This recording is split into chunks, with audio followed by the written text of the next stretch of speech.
Good morning. How wonderful. How peaceful.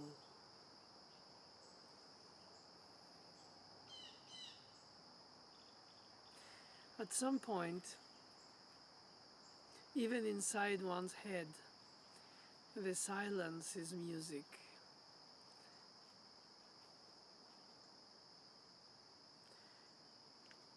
Probably like some kind of a soundtrack.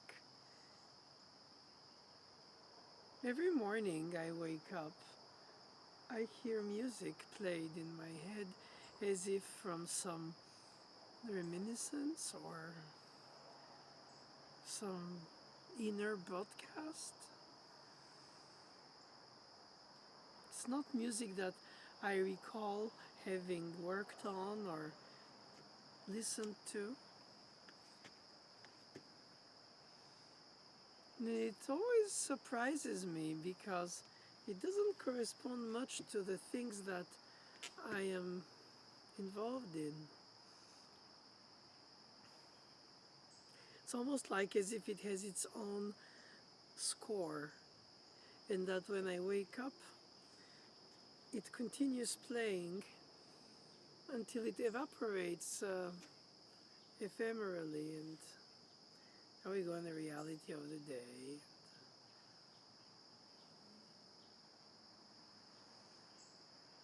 Sometimes I cannot not improvise on it in order to, in a way, reach it, shape it, make it real. It plays in my head no matter what. Not obsessively either, it's just like some kind of soundtrack. It's really strange. In the beginning, I thought it was something that I must have either dreamed of or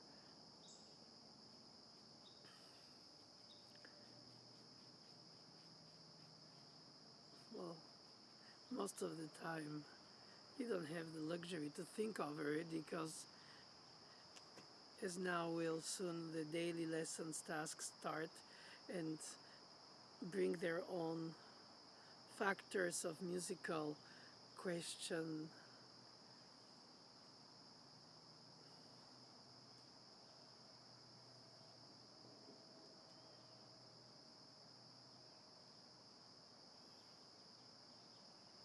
It's always something I take very much at heart when I teach is to listen intensely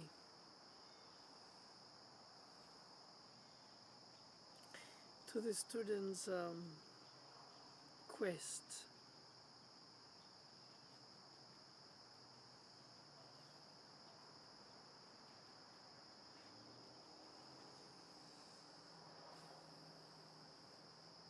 Wondering often if I really reached what they were hoping for me to reach for them, with them. Did I answer their angst about how to play the piece? Seems also very selfish or narcissistic. I mean, at the end of it, who cares? But I care for each of them. I feel like a lesson is nothing, but at the same time, it's a brick in a way to build their own way of thinking, the piece they're playing. There's so many ways to imitate by hearing from so many sources the surface of things today. You isolate one voice, one line, you combine it with another line, and the piece reveals itself like under another light of a prism.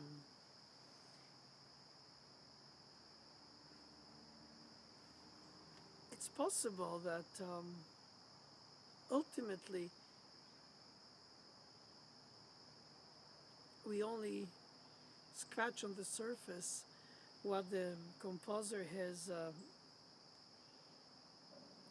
injected in it. It seems to me like a piece like La Vega by Albéniz, or the 13th Nocturne by Gabriel Fauré, or Fantasia Betica by De Falla, or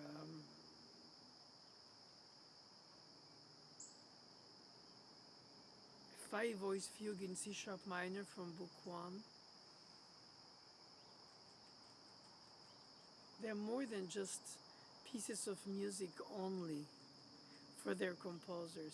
They are some kind of credo, some kind of aesthetic statement, as if they've reached the point where what they wanted to say matches the way they say it. And for us, centuries after, to enter inside the DNA thought process of the composer, what brings him or her to go to the next section? Is it a development? Is it a renewal? Is it a variation? Is it also, what is fascinating is how we pace it in our interpretation, because in a way the score doesn't indicate the hemiola, it suggests it by the pattern of a decoration. I think of it very strongly because I find that very enthusing and giving me a sense of pulse variation, most like a heartbeat in the piece. For instance, the first Goldberg variation, where the 6/8 in left hand, sol, si, la, si, sol, sol, sol, fa, la, sol, la, fa, mi, so, fa, sol, mi, re, fa, mi, fa, re, re. And the 3/4 in the right hand, sol, fa, sol, re, mi, fa, sol, la, si, do, re, la, si, do, re, mi, fa, re, sol, fa, sol, fa, mi, re, do, mi, la, sol, fa, la, re, do, re. And I wonder how much is the innuendo that Bach put in? Or perhaps do I really read too much into it?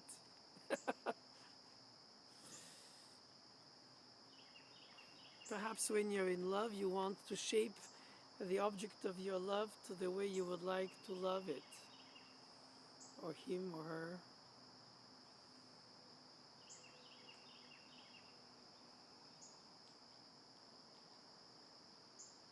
And what's wrong with that? In the case of a dead scroll of sorts.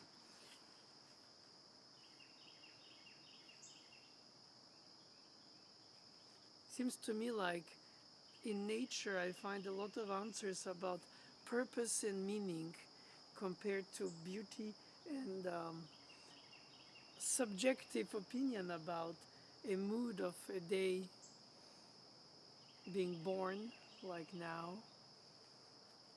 or earlier, dying in darkness. All these analogies, all these symbolisms with life, seasons of life, one of my little cheesy ways of blossoming my thoughts about spring or decay of the sound and life in the late fall, and the bare bones of the trees in the winter. And that arrogant but so meaningful rebirth at spring, as if saying, after all, the leaves died, fell in the fall, literally. The new ones will be reborn. But do they have the memory of the old ones? Probably not, because they're generated by the force of nature. Do I forget the leaves that fell in order to enjoy the leaves that came? Am I celebrating death through life? Who will ever know? These type of questions are, at my level of lack of philosophy, relatively cheesy, but worthwhile.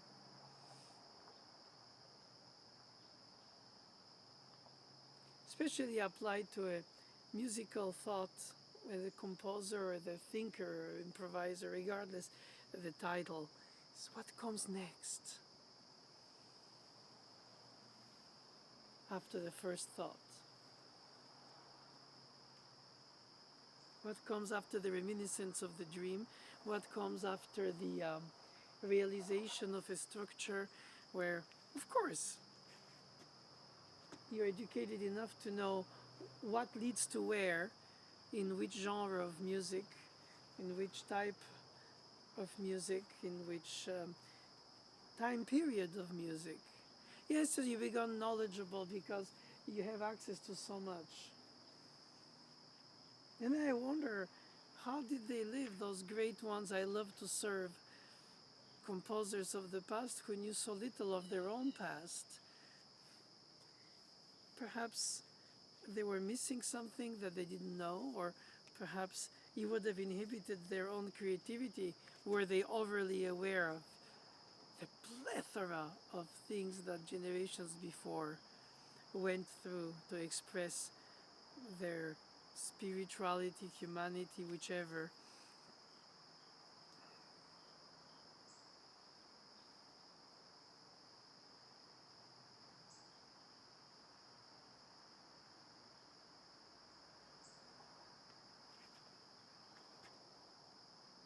Hmm. It's playing inside. It's in B flat, it's in 4/4. It has an open 10th in the first beat. In harmonically, it has a second inversion of a dominant, which would be the dominant of flat 2. Is that strange to describe the music you hear after you wake up with the harmonic progression analysis in the middle of a deck with plethora of leaves? Or is it possibly because every time I see light of the day, it, it gives me solace compared to the angst of the night? All these silly angst and fears we all carry at different levels. Or perhaps some don't have, lucky for them.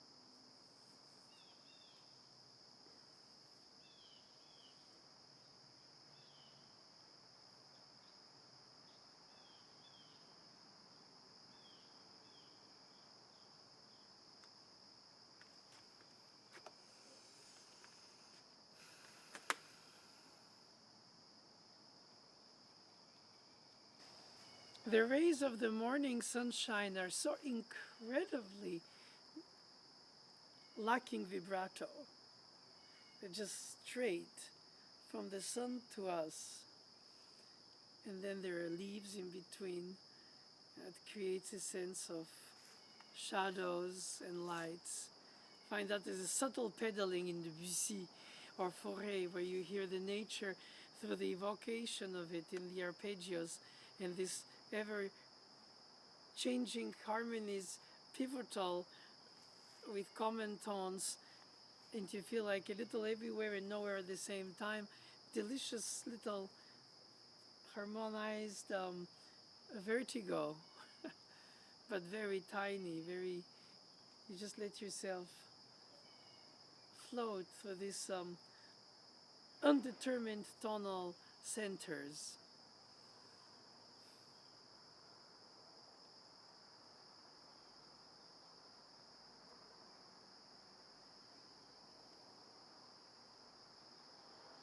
Probably the the tempi of the morning are the right tempi, because you're still in a capacity to receive what nature gives you.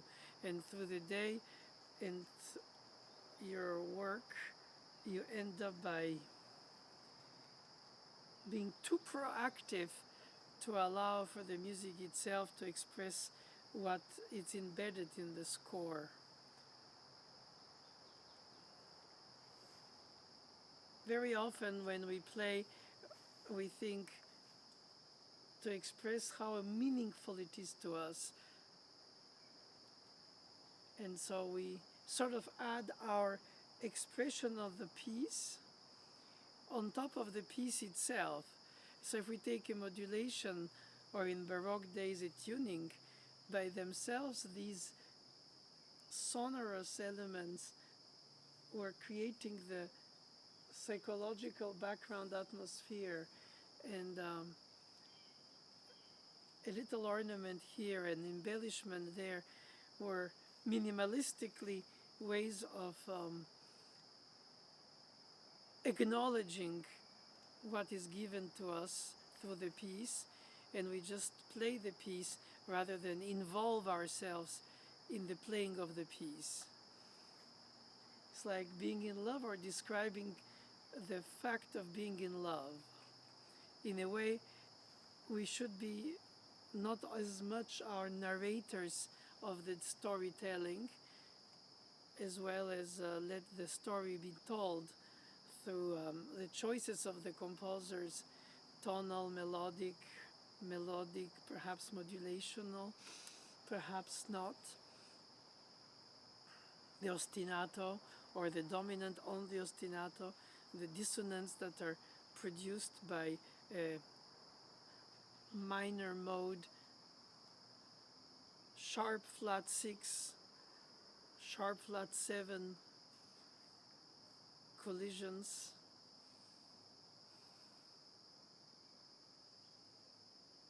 It's amazing what being in nature can evoke in terms of the harmony of music, through the wild harmony of nature, which is not that harmonious for the human brain.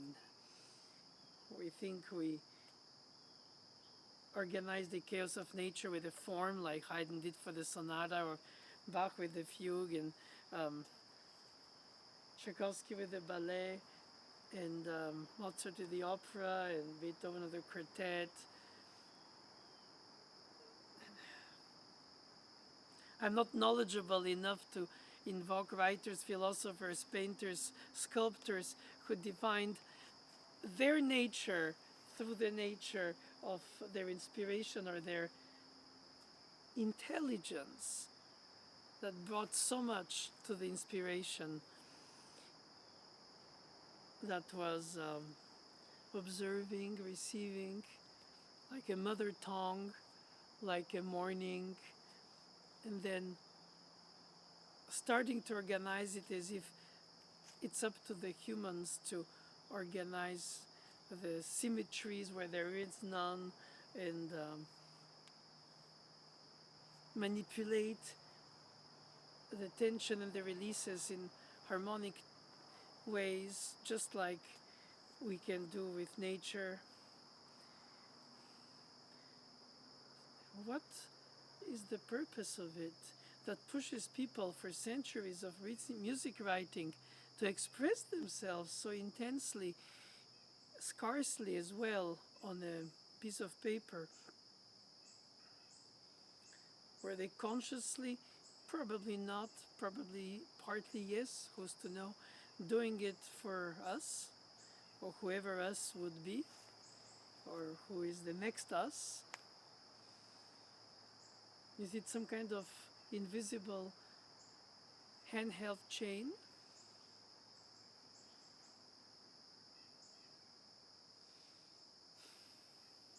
Human chain of generations. Invisible, but by the essence of their thought process, and they leave us with that and somehow say, deal with it. Make sense of it in your own way, in your own time. Or perhaps we don't get it. Perhaps we just harness it to use it, but we should acknowledge it for what it is. That's why the best interpretation is the one that is the least involved. While uninvolved means uninspired, unsubjective, and what is the right dosage of it in order to let the music speak rather than choke it in one's own feelings about it.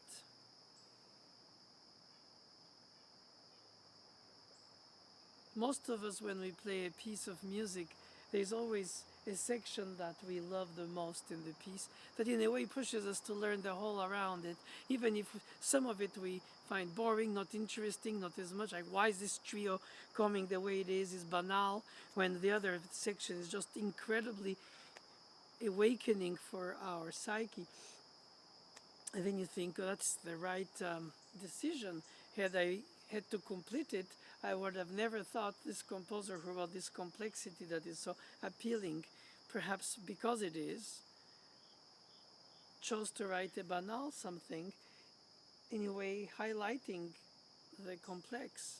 And if you have only complex in complex, you become perhaps, it's almost like drunk, I guess. It can happen with composers' intense musical language like Scriabin, Franck, who shape and customize tonal system to such point that they are like Debussy in his own way by getting out of it in terms of the hierarchy, but all parallelism of chords and steps. You enter in Schoenberg as well with the reorganization of the 12 chromatic tones. In each of these cases, you enter in their own universe, in a way very closed, circumscribed, choking of intensity, but not open. Because if it were open, then a lot of influences from outside come in. And probably they were animated by such intensity of their own inner calling of what they hear innerly of their music, that when they express it, I don't know how much of their intent ends up on the paper, how much of a vision of this nature of this morning shared with you here on the deck really represents what it is, or is it what I think it is through the light and the shadows and the rays of the sun. It means so many things to so many people. And it seems to me like the analogy of a music piece is that then a composer takes a little piece of it and captures it in a more or less imperfect notation, which leaves room for nonsense or more sense or doctoral knowledge about its sense.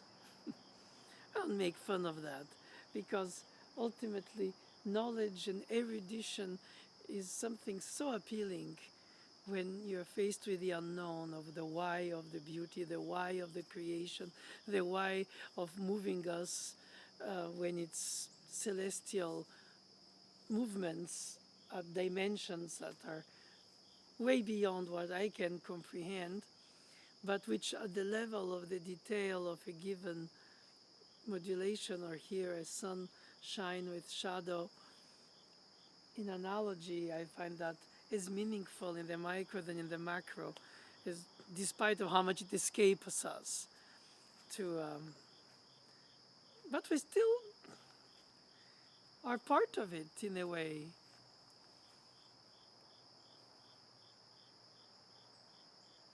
That's why I'm always fascinated about interpretation being at some point reaching the right tone in terms of every aspect of the expression, when it's more tempting to overload it with ourselves involved in it, or artificially holding back by saying, hey, I just let it speak for what it is, and if it doesn't, then I'm not enough of a craftsman, but I'm not going to be another artist over the artistry of the piece, which is artistically already composed. In other words, there is a dichotomy between the piece's existence and our existence, in fact, sharing the piece with our contemporaries in a room, in a other recording device, receiver, remote or in real time, or in the quest to capture something that we can't because it's soulful and it's not palpable. You can define the effects, but you cannot, and you shouldn't perhaps, search to define the roots. Where did it come from? What does it mean to me? Why does it move me? Why does it me? Why? And me? Probably the two problems. Too much me and too much why. That's where philosophers come in so handy, because they can, with their erudite knowledge, put perspective to all these angst questions, perhaps by creating other levels of questions, but at least they have the sense of thought. Just like the thought of a composer writing the section that follows the next section of the piece. Analytically, we can justify it by a form or by a recall of the thematic material because it's appealing intellectually. And when we can't, we are locked into our ununderstanding of the intuition. My God, why did he do that? Or why did she do that next note that touches me so much, or that annoys me so much? Why didn't they do what was expected? They should have continued this modulation. They should have gone in this other key, and we could have reached the climax. Instead of this, they choose to do something unexpected for the expectation that is built up by a given sequence of events. So you remain captive of their storytelling and of their choice of things to avoid. And you feel like, how much can I express through voicing things that they wanted to avoid being said, told, or heard without an ambiguous combination of voices in the same hand, same range, that combine with the decay of the sound of the piano. So did they really want the layers, as I often wonder?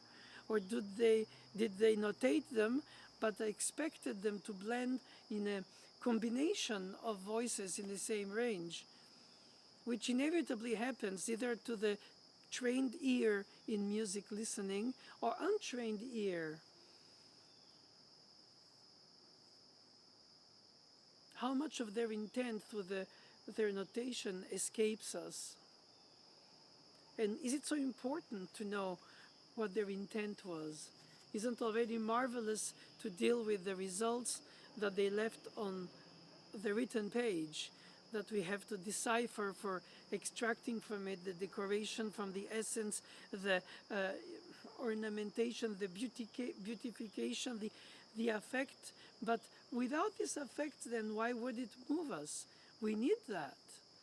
And sometimes overholding the pedal, and then you combine spectrums of harmonies that hug each other in a consonant dissonance.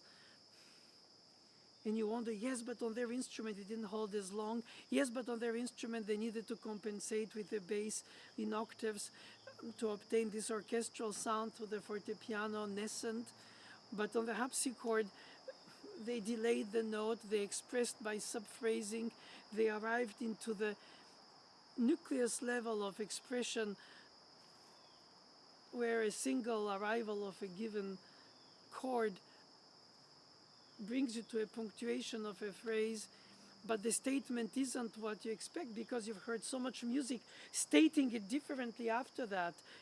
And you have to immerse yourself in how they heard it for then, in their time, with their own connection to their own past, or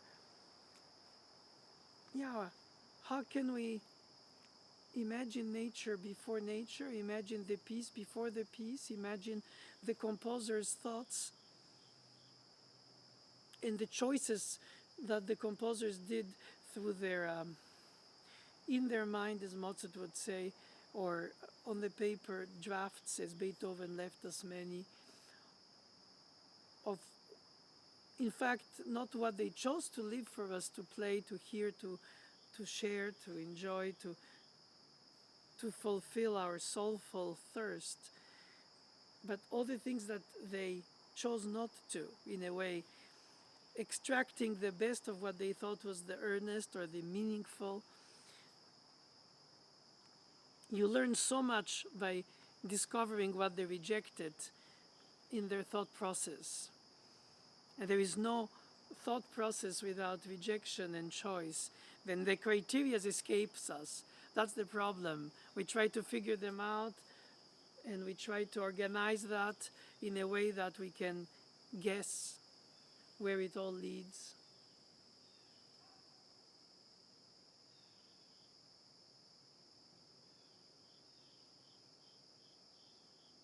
And what fascinates me in teaching is that I share with you these thought processes that play in my mind through decades of knowing a given piece that a student is discovering for their first time for a few weeks. What is few weeks, few years, few decades? Perhaps I spend my life misunderstanding it. And the student reveals it to me with their intuition so strongly. Probably Mademoiselle Boulanger felt like that when she mentioned that Lily heard naturally the right things in harmonic progressions without to have to scratch through the mistakes, as if it's given to some humans to access to a higher level of the celestial harmony by intuition, and others have to go by thought process and clear up and sculpt until you extract something from your thought process that you think is the meaningful to be communicated through this or that form of art, or this or that form of science, or this or that form of humanity in us. I like that word because I think it's the experience of being, besides the one of projecting to be or to mean to others. I know it's all very narcissistic, very self-centered. Except when you teach, there is a level of less of that. It's not about the piece or yourself in the piece. It's in fact about the student and the piece. And to be humble enough to manage to accept to perhaps have gone wrong in your way of understanding the piece. Or even more humbly, what if one day I meet the people whom I guess the way they imagined their piece that I'm playing, and in fact I totally misguessed, either because of the instrument or because it means different things through a different instrument. My ears are not the way attuned of theirs. My hopes and my dreams, I mean, all our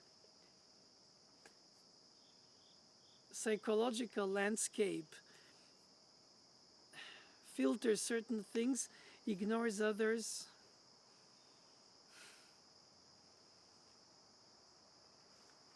Too much thinking about these things brings to a stop the flow of the events. And that's what matters, in fact, most, is the flow.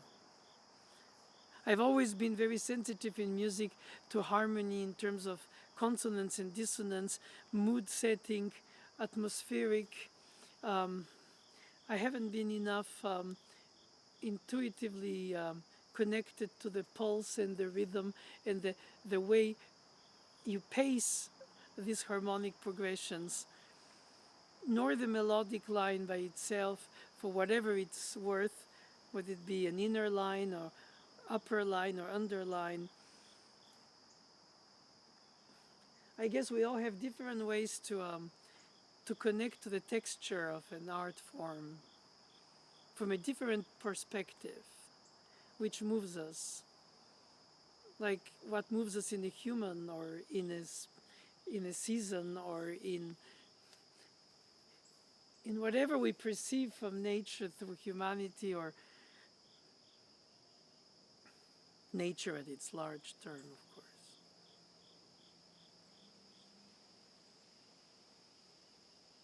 It's humbling. It's a good thing because if not, we'll end up thinking that because we age, we know. But in fact, probably we knew before we understood, and now that when we pretend to understand, we know less. And that is not just a cheesy formula. I think it's honestly the truth.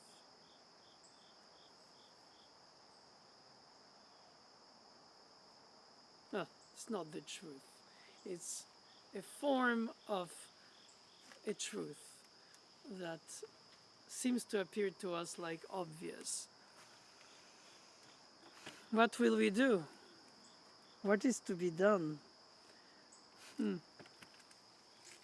Probably try to understand better, not the music that we make it say what we would like it to tell us.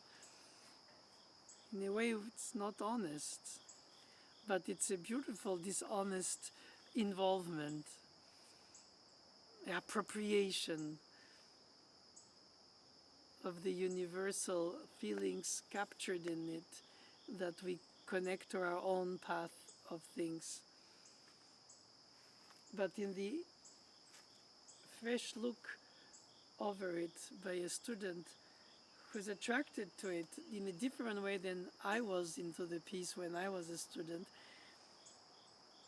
Once a student, always a student.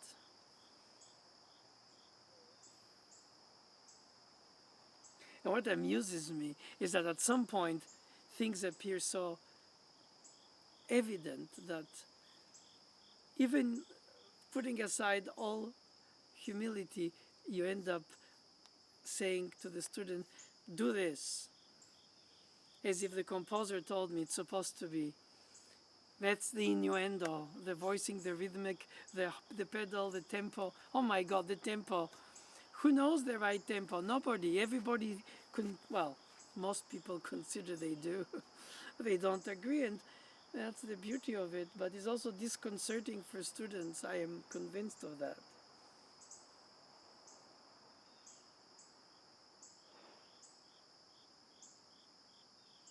Probably because we have to vocalize what is untold, but through the language itself of music.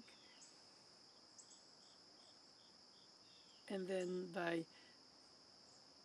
bringing it out of the paper through the sounds or words accompanying the sounds, and then letting the performer student play it in the sounds, therefore all the spoken, all the thought, all the organized, all the structured intellectually in the practicing techniques, in the organizational knowledge for the memorization, the structure, the patterns or the lack of, the colors of the modulation, the tonalities, the instrumental approach, the technique to play, the fingerings that come from the phrasing, that comes from the inspiration of the understanding of the lines. Where are the questions, where are the answers in the musical expression, or the lack of, or the flaw of, or the run-on sentence, and lack of climax, or a climax that needs to be defined in order to be organized in its interpretation as a magnetic point that is attractive to us and therefore to our audience. Therefore, you build a narrative about what you believe the piece is telling us about our inner truth through itself. I find that all these elements are incredibly moving, never locked in stone, so to say, even if editions and articles and books and recordings and CDs and whatever it is, the form of the audio or the video capturing of the experience of being in charge of a piece for a given time, this barcarolle, this fantaisie, this sonata, this etude, this prelude, this human brain structured piece that we are restating.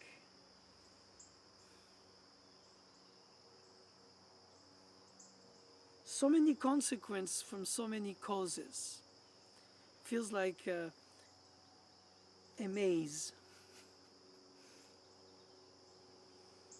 Probably it's healthier not to think too much, because then you don't get, unless you have very incredible erudition that helps you structure and organize all these chaos of thoughts into a streamlined organization of thoughts that brings to the heart of the inspiration of the composer's intent. And then you feel like you've reached it for a ephemeral moment, and you say, oh, that's what it's supposed to be.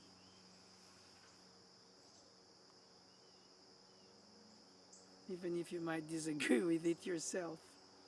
Once you hear it, if it's recorded and you go, really, I didn't want to bring that out so much.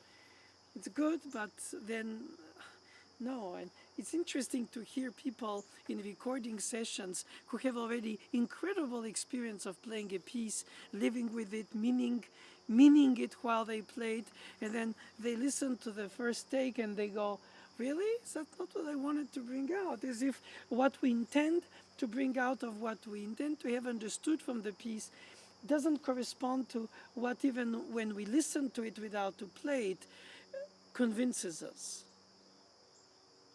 So in a way, it constantly escapes us between the making of it, the recalling of it, and the shaping, the understanding of it. It seems to be all moving constantly, evolving. We cannot capture it. It's constantly escaping us in its infinite rebirth, in a way.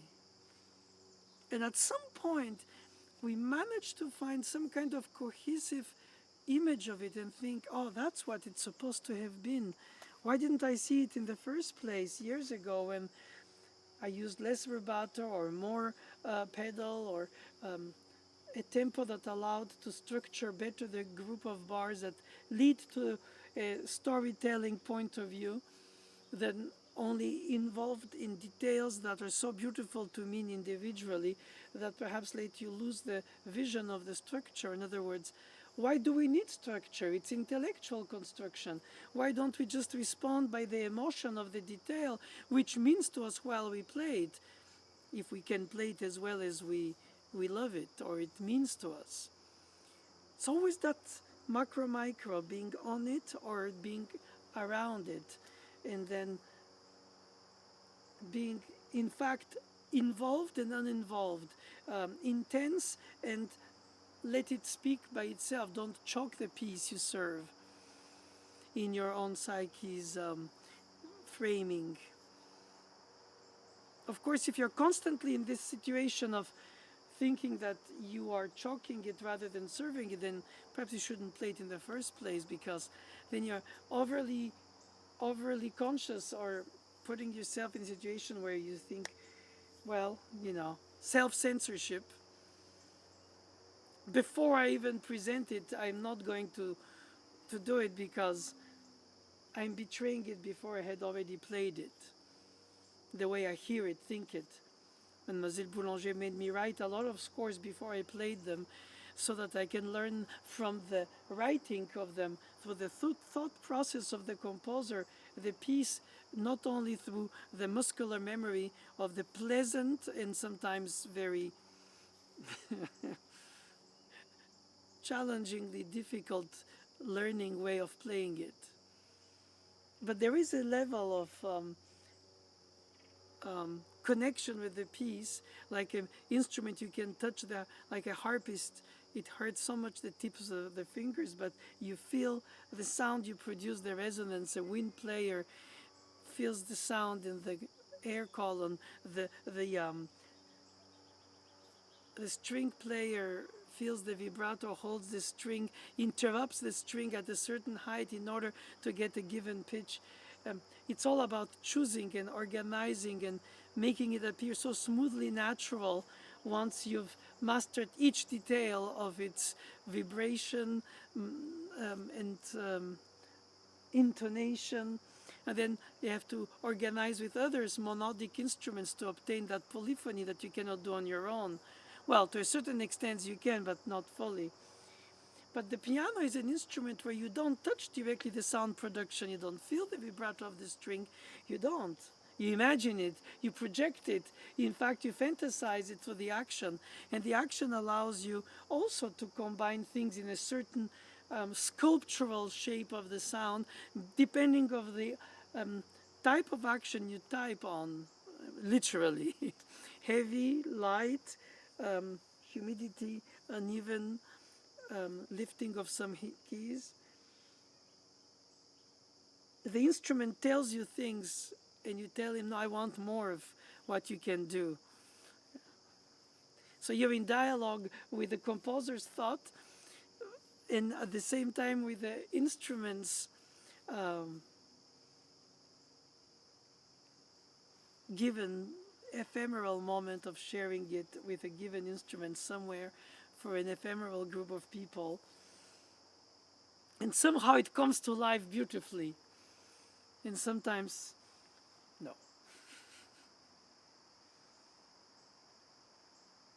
At least in chamber music, you share it in real time. But in solo or in individual practicing, you lose a little bit of that perspective because you don't share it with somebody else. It's not four brains and four souls united in a polyphonic quartet. It's yourself involved in the quartet evocation through your fingers. So it's a lot of make-believe combinations.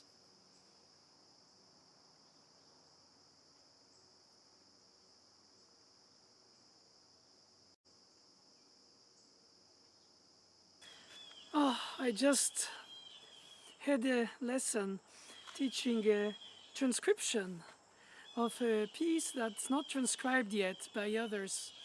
And it's so exciting. True creativity the students have. And you know, I have my own, obviously, in transcriptions, and I realize that it's very difficultly teachable because it's so personal.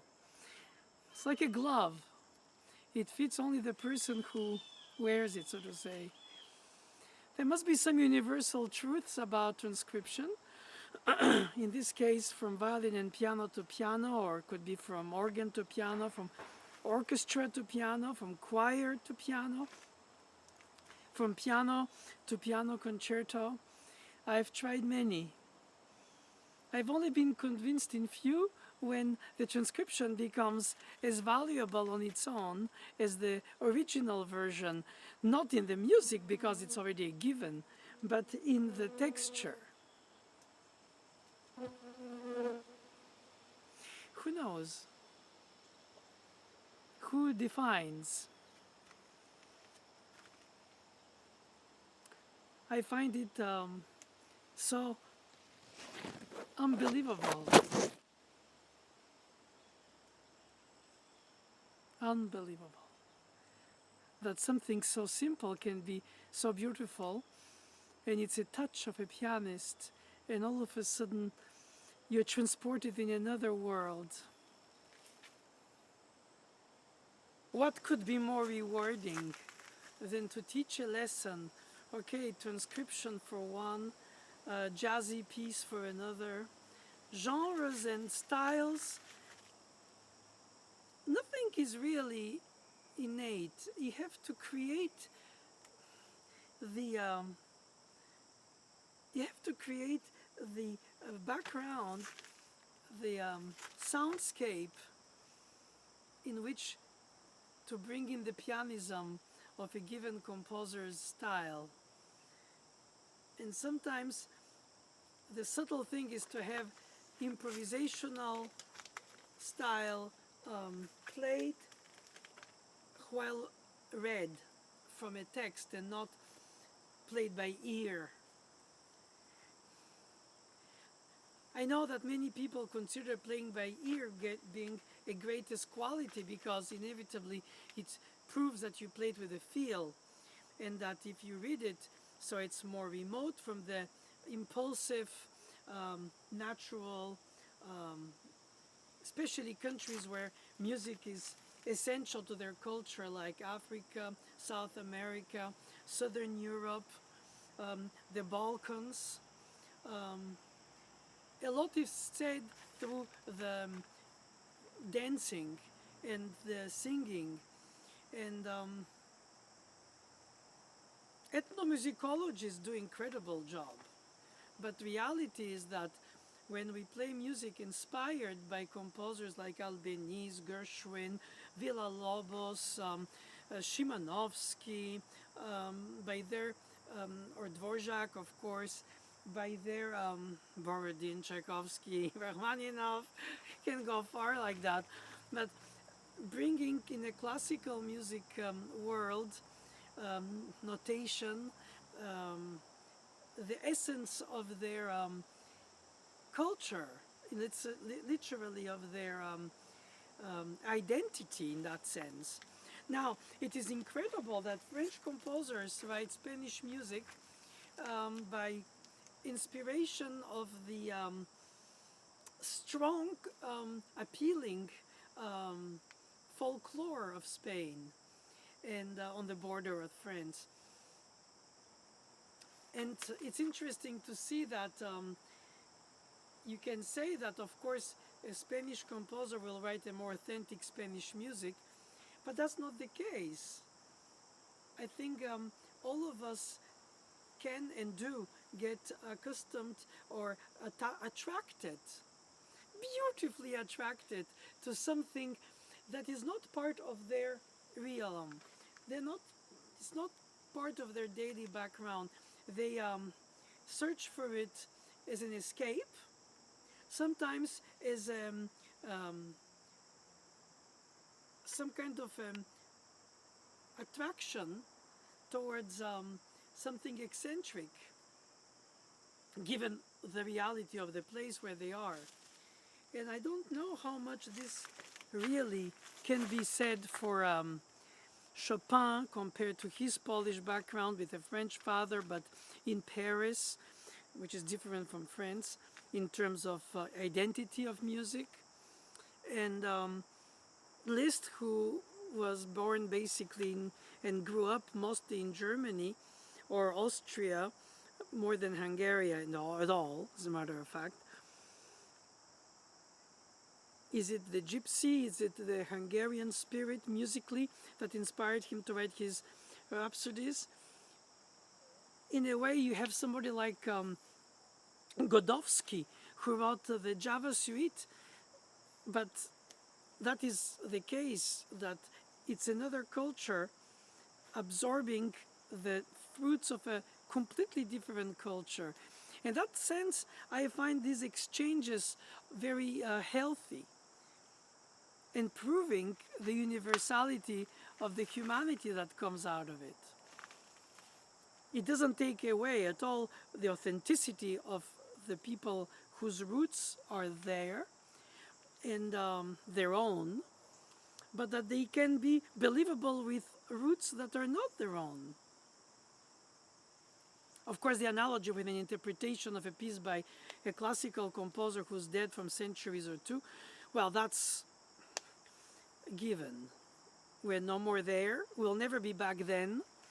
And so the music remains there, but in today. So we have this kind of micro world of the past that we re-enchant with our psyche of today.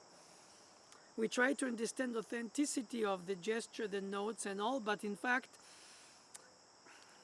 we cannot compare with our own experience. The delay of the expectation, the anticipation, the anxiety, they happen at different tempi today, in today's life experience for the people who play them.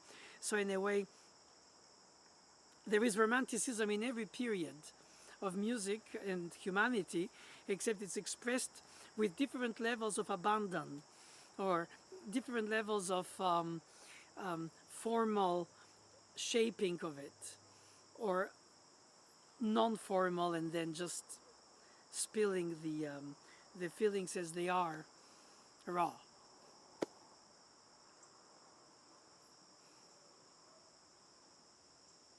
I don't consider at all being the guardian of any temple of Fauré, Beethoven, Schumann, Schubert, and I think some people consider they're specialists. I could say that we have acquaintances that make us feel closer to a musical language or musical world of a given composer. In the case of Fauré, is because of Mademoiselle Boulanger. Had I not studied with Mademoiselle Boulanger as a child, I might have met music by Fauré, just like I met music perhaps by Szymanowski, but it didn't happen at the same rate, way, and connection. So it's curiosity. It's like when you learn second or third foreign language from the book, but the essential first language you learn by ear. That's the mother tongue. And I think that some composers sound like mother tongue to some pianists and some others less. And it's defined by those who hear more than the others. I mean, there are objective ways, but it's very subjective nevertheless. I mean,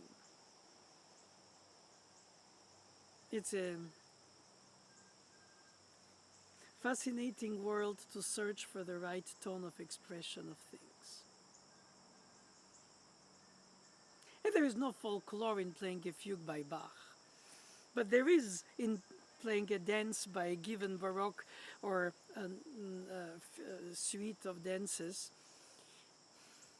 The choreography, the imagination of the gestures. I always think that music is so evocative of stuff that is not only the music itself. Will it be atmospheres, memories? As a listener, as a performer, at all levels, it's not just for the performers. Far from there.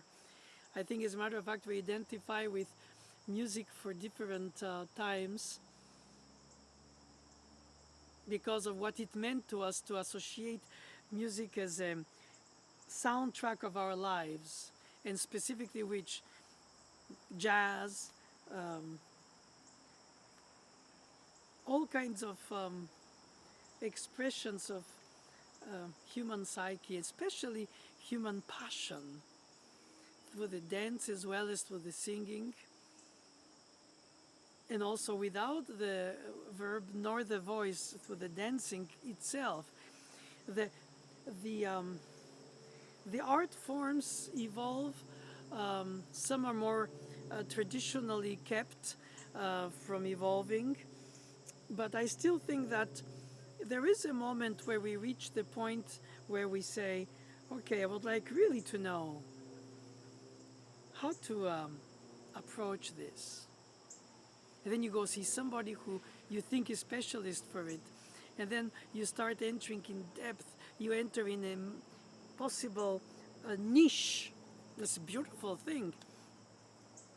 And you start living with intensity with people from centuries ago in their thought processes inside them.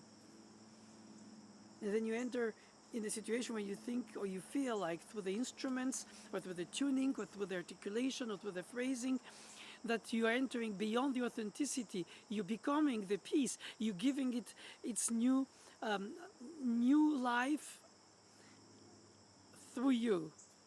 It takes a lot of time to grow up, to learn, to comprehend, to absorb, to be able to define the levels of all the subtleties in the expression, and then display it with such natural feel that the listener feels like you transport them literally in this other world, just like an actor does with a role, but it takes so much time to learn about it and how actors prepare to represent a role of the past, a character that they inhabit with their own understanding as well as with the words of the script, but in a combination, it's a creation. It's a recreation, obviously, of the past, the way we hear it, or we see it, or we believe it, or we imagine it.